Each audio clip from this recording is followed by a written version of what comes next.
Taste the Daily. அண்மை செய்தி.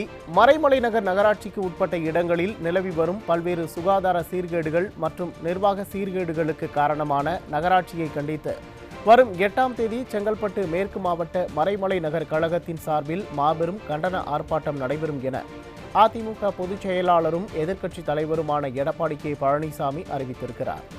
இது பற்றிய கூடுதல் விவரங்களை தலைமை செய்தியாளர் ஜெயக்குமார் வழங்க கேட்கலாம். வணக்கம் ஜெயக்குமார், விவரங்களை வழங்கலாம். வணக்கம் உமேஷ். மறைமலை நகராட்சிக்கு உட்பட்ட இடங்களில் நிலவி வரக்கூடிய பல்வேறு சுகாதார சீர்கேடுகள் மற்றும் நிர்வாக சீர்கேடுகளுக்கு காரணமான மக்களுடைய அடிப்படை தேவைகளை உடனுக்குடன் செயல்படுத்தாமல் கிடப்பில் போட்டு வைத்திருக்கக்கூடிய அதிமுகவின் ஸ்டாலின் மாடல் அரசு மற்றும் நகராட்சி நிர்வாகத்தை கண்டித்து மக்களுடைய அடிப்படை தேவைகளை உடனடியாக நிறைவேற்ற வலியுறுத்தி செங்கல்பட்டு மேற்கு மாவட்டம் மறைமலை நகர் கழகத்தின் நகர கழகத்தின் சார்பிலே மாபெரும் கண்டன ஆர்ப்பாட்டம் 8/1/2026 வியாழக்கிழமை மாலை 4 மணி அளவில் நடைபெறும் என்று அனைத்து இந்திய அண்ணா திராவிட முன்னேற்ற கழகத்துடைய பொதுச் செயலாளரும் சட்டமன்ற எதிர்க்கட்சித் தலைவரும் முன்னாள் முதலமைச்சருமான புரட்சித் தமிழர் எடப்பாடி பழனிசாமி அறிவித்திருக்கக்கூடிய முக்கிய அறிவிப்பில் தெரிவிக்கப்பட்டிருக்கிறது. குறிப்பாக அவர் வெளியிட்டிருக்கக்கூடிய முக்கிய அறிவிப்பில் நிர்வாகத்திறனற்ற பொம்மை முதலமைச்சர் திரு ஸ்டாலின் தலைமையிலான கடந்த 55 மாத கால திமுக ஆட்சியில் மக்கள் பல்வேறு வகைகளில் பாதிக்கப்பட்டுள்ளனர். மக்களுடைய அடிப்படை மற்றும் அத்தியாவசிய தேவைகளை உடனடியுடன் நிறைவேற்ற தவறிவிட்ட திராவிட மாடல் ஆட்சி நடத்தி வருவதாக தம்மட்டம் அளித்துக் கொண்டு மக்களை ஏமாற்றி வருகிறது திமுக அரசு. இதற்கெல்லாம் விடிவு காலம் வெகு விரைவில் வரவுள்ளது என்பதை மட்டும் இந்த நேரத்திலே தெரிவித்துக் கொள்கிறேன் என்று அதிமுக பொதுச் செயலாளர் புரட்சித் தமிழர் எடப்பாடி கே பழனிசாமி தெரிவித்திருக்கிறார். அந்த வகையில் செங்கல்பட்டு மேற்கு மாவட்டம் மறைமலை நகராட்சிக்கு உட்பட்ட இடங்களில் நிலவி வரக்கூடிய பல்வேறு நிர்வாக சீர்கேடுகள் மற்றும் நிர்வாக சீர்கேடுகளுக்கு காரணமான அந்த பகுதி மக்கள் மிகுந்த சிரமத்திற்கோடு வாழ்ந்து வருவதாக தொடர்ந்து புகார்கள் வந்த வண்ணம் உள்ளன. குறிப்பாக சுகாதார சீர்கேடுகள் அதிகரித்து வருவதாக குற்றம் சாட்டியிருக்கிறார். அதன் விவரங்களை அவர் பட்டியலிட்டிருக்கிறார். மறைமலை நகராட்சிக்கு உட்பட்ட இடங்களில் பாதாள சாக்கடை அமைக்கக்கூடிய பணி மிகவும் மந்த கதியிலே நடைபெற்று வருவதால் மாணவ மாணவிகள் மற்றும் அந்த பகுதியிலே வாழக்கூடிய மக்கள் அனைவரும் நாள்தோறும் பல்வேறு சிக்கல்களுக்கும் இன்னல்களுக்கும் ஆளாகி வருகிறார்கள் என்பதை வேதனையோடு பதிவு செய்திருக்கிறார். பாதாள சாக்கடை அமைக்கும் பணிகளால் சாலைகள் குண்டும் குழியுமாக காட்சி அளிக்கிறது.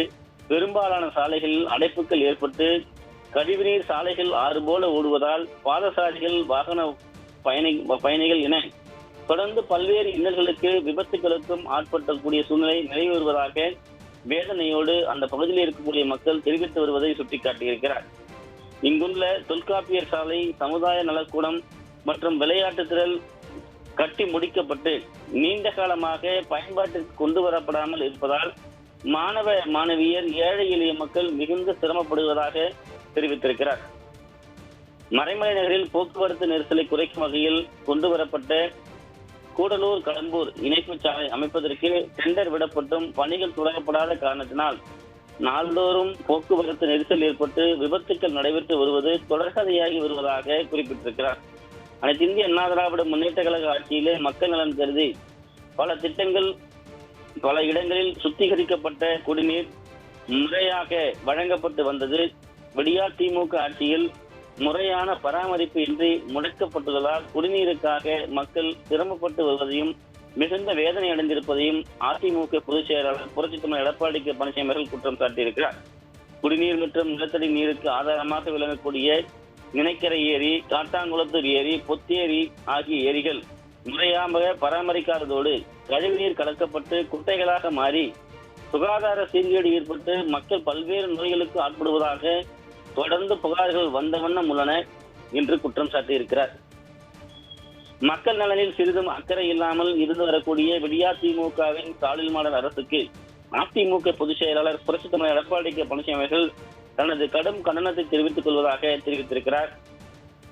இந்த நிலையில் செங்கல்பட்டு மேற்கு மாவட்டம் மறைமலை நகராட்சிக்கு உட்பட்ட இடத்தில் நிலவி வரக்கூடிய பல்வேறு சுகாதார சீர்கேடுகள் மற்றும் நிர்வாக சீர்கேடுகளுக்கு காரணமான மக்களுடைய அடிப்படை தேவைகளை உடனுக்குடன் செயல்படுத்தாமல் கிடப்பிலே போட்டு வைத்திருக்கக்கூடிய திமுகவின் ஸ்டாலின் மாடல் அரசு மற்றும் மறைமலை நகராட்சி நிர்வாகத்தை கண்டித்து மக்களுடைய அடிப்படை தேவைகளை உடனடியாக நிறைவேற்ற வலியுறுத்தியும் அனைத்து இந்திய அண்ணா திராவிட முன்னேற்ற கழகத்தின் சார்பில் செங்கல்பட்டு மேற்கு மாவட்டம் மலைமலை நகரத்தின் சார்பில் 8/1/2026 வியாழக்கிழமை மாலை 4 மணி அளவில் மறைமலை நகர் பாவேந்தர் சாலையில் மாபெரும் கண்டன ஆர்ப்பாட்டம் நடைபெறும் என்று தெரிவித்திருக்கிறார். இந்த கண்டன ஆர்ப்பாட்டம் கழக அமைப்பு செயலாளரும் திருவள்ளூர் மத்திய மாவட்ட கழக செயலாளரும் முன்னாள் அமைச்சருமான திரு ப பெஞ்சமின் அவர்கள் தலைமையிலும் செங்கல்பட்டு மேற்கு மாவட்ட கழக செயலாளர் திரு சிற்றலப்பாக்கம் ச ராஜேந்திரன் எக்ஸ்எம்பி அவர்கள் முன்னிலையிலும் நடைபெறும் என்று குறிப்பிட்டிருக்கிறார். இந்த கண்டன ஆர்ப்பாட்டத்தில் செங்கல்பட்டு மேற்கு மாவட்டத்தைச் சேர்ந்த தலைமை கழக செயலாளர்கள், கழக சார்பு அணிகளுடைய நிர்வாகிகள், முன்னாள் நாடாளுமன்ற சட்டமன்ற உறுப்பினர்கள், மாவட்டத்தில் பல்வேறு நிலைகளிலே பணியாற்றி வரக்கூடிய நிர்வாகிகள், உள்ளாட்சி அமைப்புகளின் முன்னாள் பிரதிநிதிகள் மற்றும் கூட்டுறவு சங்கங்களுடைய முன்னாள் பிரதிநிதிகளும் கழக உடன்பிறப்புகளும் பெருந்திரளான அளவில் கலந்து கொள்ளுமாறு கேட்டுக் கொள்வதாக அதிமுக பொதுச் செயலாளர் புரட்சித் தமிழர் எடப்பாடி கே பழனிசாமி தெரிவித்திருக்கிறார். மக்களுடைய அடிப்படை வசதிகளை நிறைவேற்றாத விடியா திமுகவின் ஸ்டாலின் மாடல் அரசையும் மறைமலை நகர் நகராட்சி நிர்வாகத்தையும் கண்டித்து நடைபெற உள்ள இந்த கண்டன ஆர்ப்பாட்டத்தில் வியாபாரிகள், பல்வேறு தரப்பட்ட தொழிலாளர்கள் உள்ளிட்ட பொதுமக்கள் அனைவரும் பெருந்திரளான அளவில் கலந்து கொள்ளுமாறு அன்போடு கேட்டுக் கொள்வதாக அனைத்து இந்திய அண்ணா திராவிட முன்னேற்ற கழகத்துடைய பொதுச் செயலாளரும் சட்டமன்ற எதிர்க்கட்சித் தலைவரும் முன்னாள் முதலமைச்சருமான புரட்சித் தமிழர் எடப்பாடி கே பழனிசாமி அவர்கள் எடுத்துக்கூடிய அந்த கண்டன அறிக்கையிலே தெரிவிக்கப்பட்டிருப்பது குறிப்பிடத்தக்கது. உமேஷ், கூடுதல் விவரங்களை வழங்கியமைக்கு நன்றி ஜெயக்குமார்.